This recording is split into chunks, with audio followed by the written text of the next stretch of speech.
नमस्कार साथियों, मेरा नाम रोहित मिश्रा है और आज से मैं आप लोगों के लिए भारत का भूगोल अध्याय स्टार्ट करने वाला हूँ। विभिन्न प्रतियोगी परीक्षाओं में आपने देखा होगा कि इस विषय से काफी प्रश्न पूछे जाते हैं। इसका हम संपूर्ण अध्ययन इस अध्याय में करेंगे। इस प्रकार से पढ़ लिया जाएगा कि आने वाले सभी प्रतियोगी परीक्षाओं में इससे प्रश्न न छूटे और जो भी अभी तक पूछा गया है उसको भी हम लोग देख लेंगे कि क्या क्या प्रश्न इससे बनते हैं। ये हमारा पार्ट 1 है।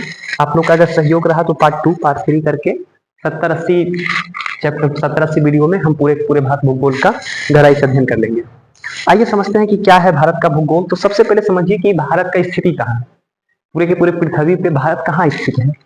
तो पहले ये समझिए कि पृथ्वी आखिर किस प्रकार से था, कैसे क्या हुआ, उसको समझते हैं। तो सबसे पहले समझिए कि मान लिया कि ये पृथ्वी है। पृथ्वी में जो आरंभ में जो हम लोग अभी 7 महादेश देखते हैं वो 7 महादेश आपस में जुड़े हुए, अलग अलग नहीं थे। 7 महादेश आपस में जुड़े हुए थे। आप यहाँ पे देखें कि इस प्रकार से जो है वो सातों महादेश जुड़े हुए थे। यहाँ से जो है इस प्रकार से ऐसे जो है ये सातों महादेश जो है आपस में जुड़े हुए थे। ये 7 महादेश आपस में जुड़े हुए थे और इनको संयुक्त रूप से एक नाम दिया गया था। इनको संयुक्त रूप से हम लोग कहते थे पैंजिया। संयुक्त रूप से इनको क्या कहा गया? पैंजिया। और जो बाकी एरिया बच गया तो इसमें जल था और ये जो एक महासागर का रूप ले लिया तो ये महासागर भी आपस में जुड़े हुए थे। इस महासागर को नाम दिया गया पैंथालासा। तो इस प्रकार से आरंभ में तो ऐसा ही था, पैंथालासा। ये हमारा हो गया महासागर और वो हमारा हो गया सारा का सारा द्वीप। इसी में क्या हुआ कि हलचल हुआ, प्लेट टेक्टोनिक की घटना घटी, जिसको हम कभी अगले अध्याय में पढ़ेंगे। हलचल हुआ और उसके बाद जो है ये प्लेट आपस में टूटना शुरू हुआ। ये प्लेट शुरू में क्या हुआ, आरंभ में ये प्लेट जो है वो 2 भाग में टूट गई। इस प्रकार से जो है ऊपर का एक ऐसा अलग प्लेट हो गया और नीचे जो है एक इस प्रकार से अलग एक प्लेट हो गया और 2 प्लेट जो है आरंभ में बन गए। एक प्लेट तो ऊपर रहा और एक प्लेट हमारा क्या हो गया, नीचे हो गया। और जो यहाँ पे जो जल था आपको तो पता ही है, बाकी एरिया में पैंथालासा महासागर था, इस सब में जो जल था, जब ये भाग टूटा, जब ये भाग यहाँ पे टूटा तो क्या हुआ कि ये जो जल है इसमें चला गया और यहाँ पे एक महासागर बना। पहले ये समझिए कि जो ऊपर वाला टूटा उसको हम लोगों ने कहा अंगारा, अंगारा लैंड कहा गया। और जो नीचे वाला टूट हुआ इसको कहा गया गोंडवाना लैंड। इसको क्या कहा गया? गोंडवाना। भारत इसी का हिस्सा था, यहीं पे जुड़ा हुआ था भारत। बाद में वहां पे जाके चिपक गया भारत। वास्तविकता भारत गोंडवाना लैंड का है, बाद में वो प्लेट कंट्रोल किया था वहां पे चला गया। यहाँ पे जो एक महासागर बना, इस महासागर का नाम रखा गया टेथिस महासागर। ये कौन सा महासागर बना? टेथिस। और उसके बाद ये प्लेट कई भाग में टूट गए। यहाँ से ये प्लेट ऐसे टूटा, ये बन गया अमेरिका, उत्तरी अमेरिका, ये दक्षिणी अमेरिका। यहाँ से इस प्रकार से ऐसे टूटा और इसको संयुक्त रूप से कह दिया गया हमारा यूरेशिया, यूरोप और एशिया संयुक्त रूप से। यहाँ अफ्रीका बना, कुछ ऑस्ट्रेलिया बना, भारत बना। इस प्रकार से ऐसे प्लेट टूटे और अलग अलग महादेश का निर्माण हुआ। कुल 7 बड़े बड़े प्लेट टूटे और वो हमारा 7 महादेश का निर्माण हो गया। अब देखिए आप इसको जो है थोड़ा सा पिक्चर के माध्यम से देख लीजिए। ये देखिए पैंजिया है, इसमें देखिए सभी प्लेट आपस में क्या है, जुड़े हुए हैं और ये संयुक्त रूप से क्या है, पैंजिया। ये सब जो है ये सब पैंथालासा महासागर है।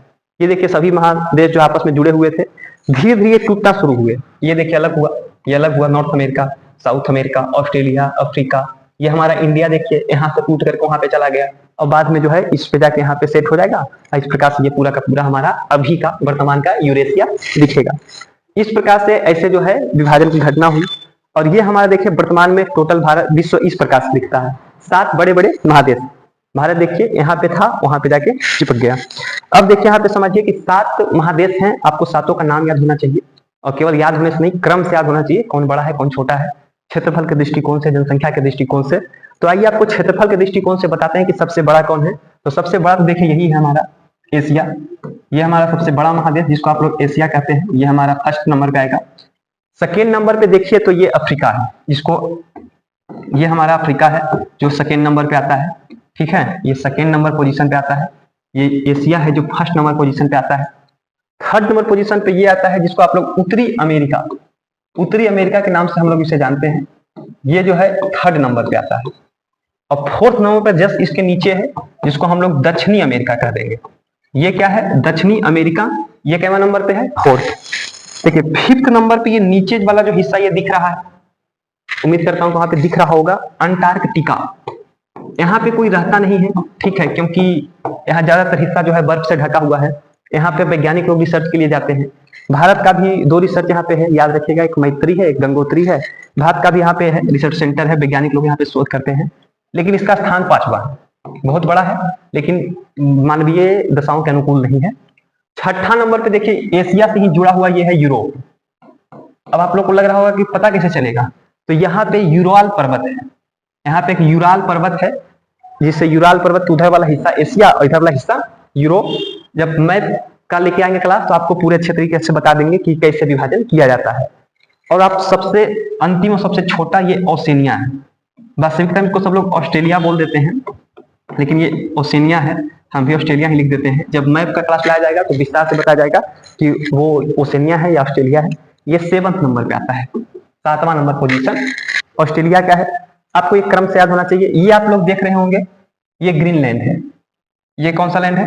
ग्रीनलैंड। केवल नाम है ग्रीनलैंड, वास्तविकता में बर्फ से ढका हुआ होता है। तो ये ग्रीनलैंड है। और ग्रीनलैंड जो है दिखता तो ये उत्तरी अमेरिका का हिस्सा में है, लेकिन इस पर राजनीतिक वर्चस्व जो है यूरोप का है, डेनमार्क एक कंट्री है, उसका इस पर कब्जा है। तो वास्तविकता में ये पॉलिटिकली तो इस पर है, सॉरी फिजिकली तो इस पर है, लेकिन पॉलिटिकली यूरोप के हिस्से में है। डेनमार्क का कब्जा है ग्रीनलैंड पर। आप लोग देखिए, एक बार रिवीजन कर लेते हैं। ये देखिए हमारा लिखा हुआ भी है, फर्स्ट पर एशिया, सेकेंड पर अफ्रीका, थर्ड पर नॉर्थ अमेरिका, फोर्थ पर साउथ अमेरिका, फिफ्थ पर देखिए अंटार्कटिका, सिक्स्थ पर हमारा ये हो गया यूरोप और 7th पर ऑस्ट्रेलिया। एक बार आप इसमें भी देख लीजिए, ये हमारा फर्स्ट पोजीशन नाम एशिया, ये हमारा सेकेंड पोजीशन नाम अफ्रीका, थर्ड पोजीशन नाम क्या है इसका? उत्तरी अमेरिका, और ये क्या है? फोर्थ पोजीशन दक्षिणी अमेरिका, ये फिफ्थ पोजीशन अंटार्कटिका, ये हमारा 6 नंबर यूरोप, और ये 7 नंबर ओसेनिया या ऑस्ट्रेलिया, और ये आपको पता है ग्रीनलैंड किसका कब्जा है? डेनमार्क का।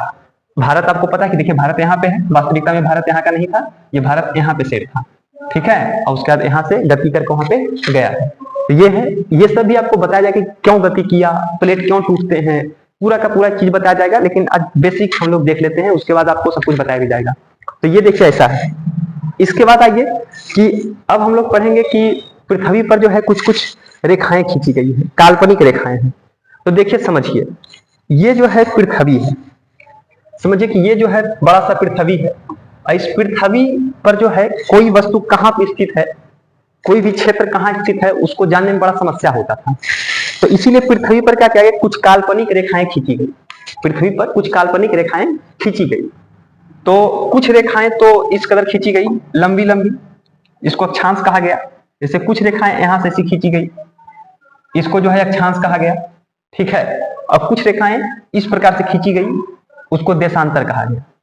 तो याद रखिएगा, जो इस प्रकार की रेखाएं होती है उसको अक्षांश कहते हैं, और जो इस प्रकार से लंबवत होती है उसको हम लोग देशांतर कहते हैं। ये अक्षांश हो गया और ये क्या हो गया? देशांतर।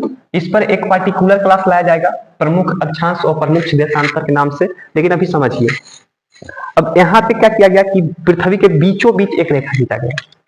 जब बीचों बीच है तो ये पूरा का पूरा भूमि है, और वो मध्य है तो भूमध्य है। ये 0 डिग्री इसको कहते हैं, या फिर इसका नाम रखा गया भूमध्य रेखा। ये कौन सा रेखा बना? भूमध्य रेखा, क्योंकि पृथ्वी के एकदम बीचों बीच खींचा गया। और इससे पृथ्वी को 2 भाग में बांट दिया गया। ऊपर वाले भाग को कह दिए उत्तरी गोलार्ध, क्योंकि गोला का आधा हुआ, और नीचे वाले भाग को कह दिए दक्षिणी गोलार्ध।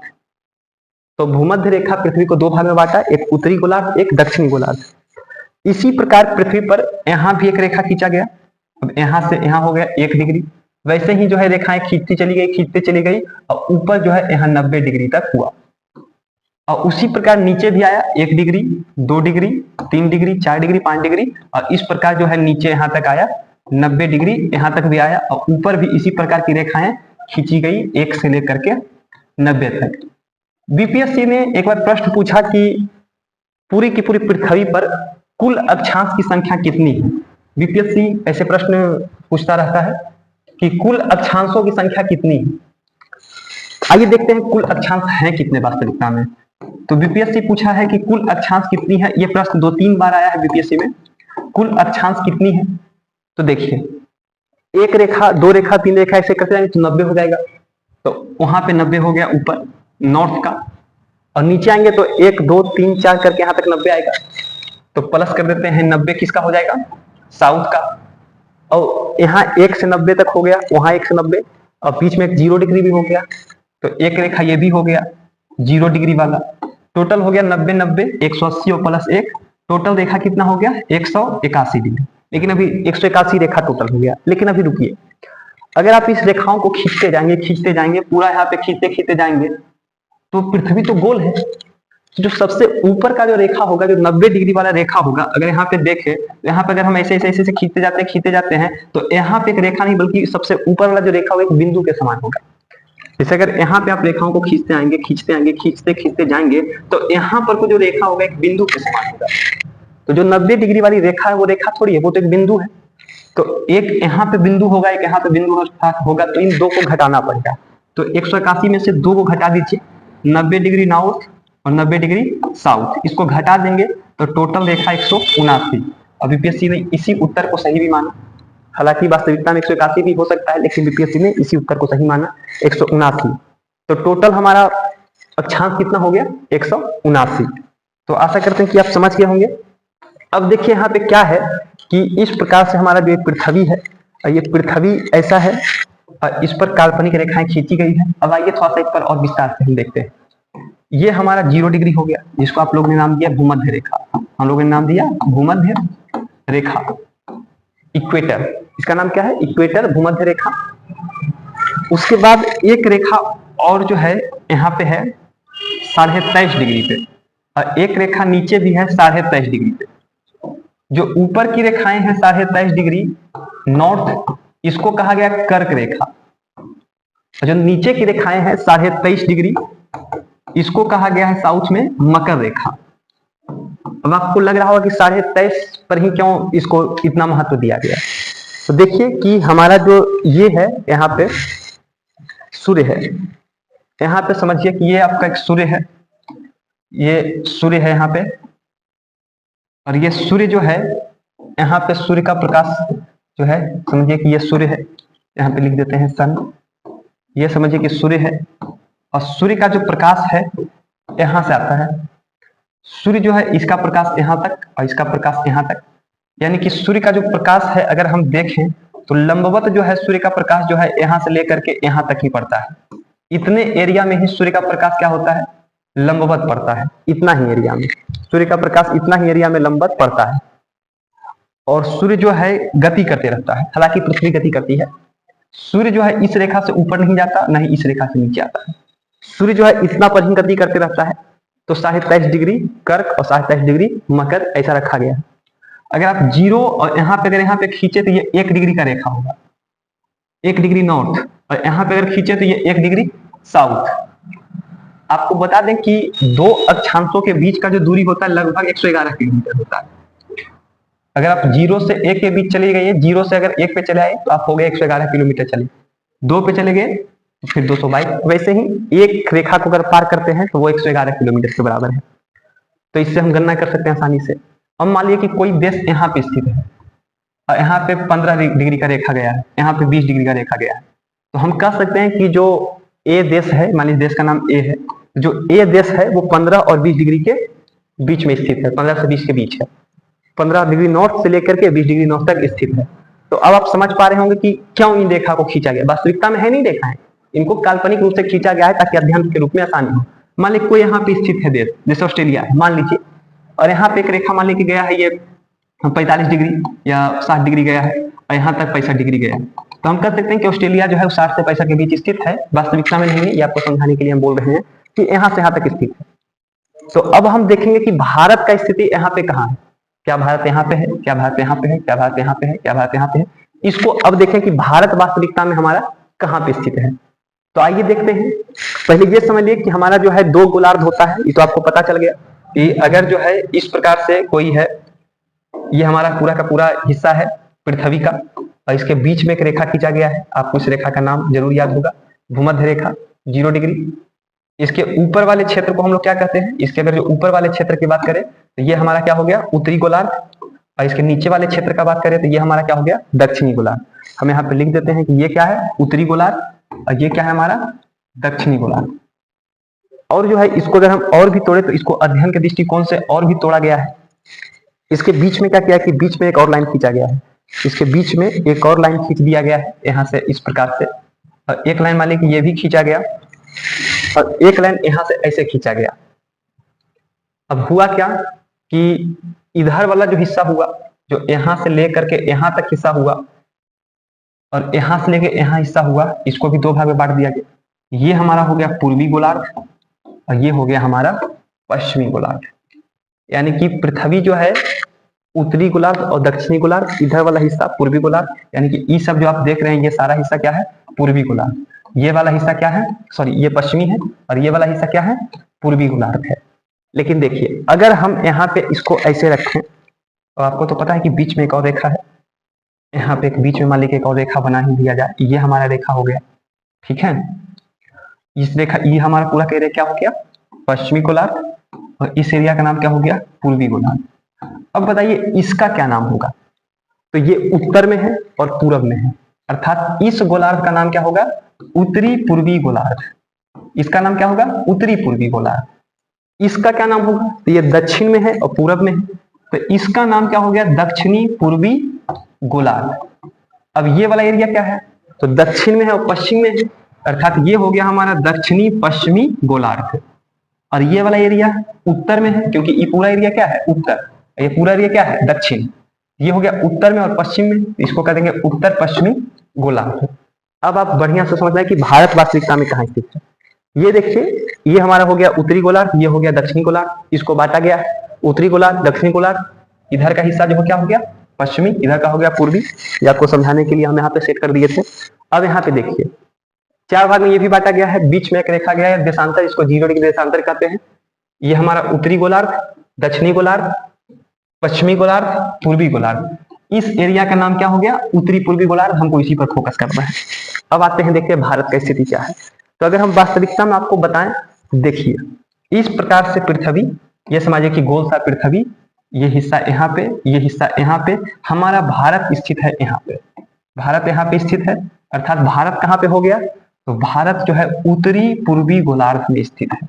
तो सबसे पहले आप ये समझ लें कि भारत किस गोलार्ध में स्थित है, उत्तरी पूर्वी गोलार्ध में स्थित है। अब भारत कितना डिग्री से शुरू होता है, तो ये 0 डिग्री हो गया। उसी प्रकार अगर आगे बढ़ते जाएंगे, आगे बढ़ते जाएंगे, 1 2 3 4 तक जाएंगे तो हमारा बहुत देर तक जाएंगे, 4 5 6 7, तो हमारा जो ई यहाँ पे आएगा 8 डिग्री।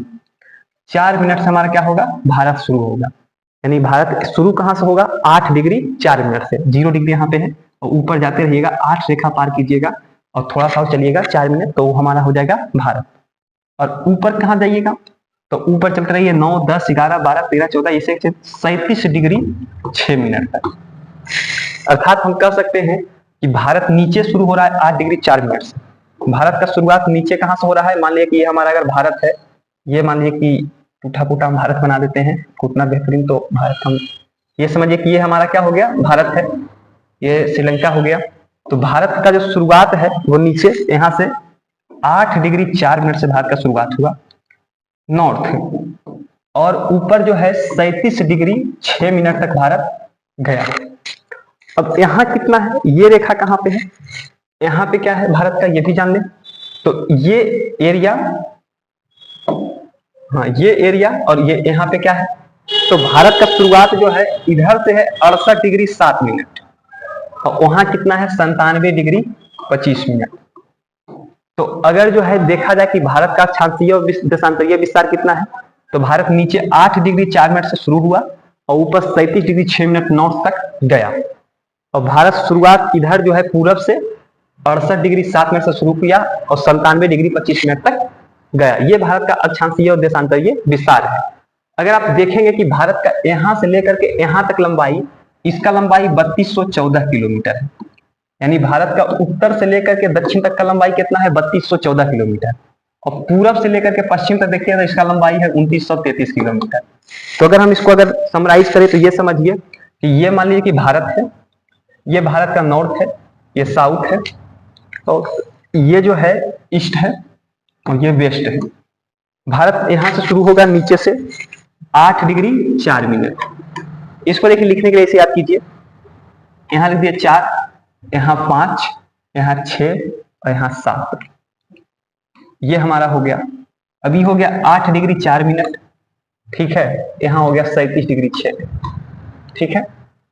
ई हो गया हमारा 68 डिग्री 7 मिनट, और ये हो गया हमारा 97 डिग्री 25 मिनट। तो इस प्रकार से भारत हो गए। यहां से यहां तक का भारत का जो डिस्टेंस है नॉर्थ से लेकर साउथ तक, ये है 3114, और यहां से यहां तक के डिस्टेंस कितना है 2933। अब भारत के बीचों बीच एक महत्वपूर्ण रेखा गुजरती है, जिसको कर्क रेखा कहते हैं। इससे कई सवाल जो है बोर्ड में बनते हैं, कई सवाल जो है बनते हैं प्रतियोगी परीक्षाओं में।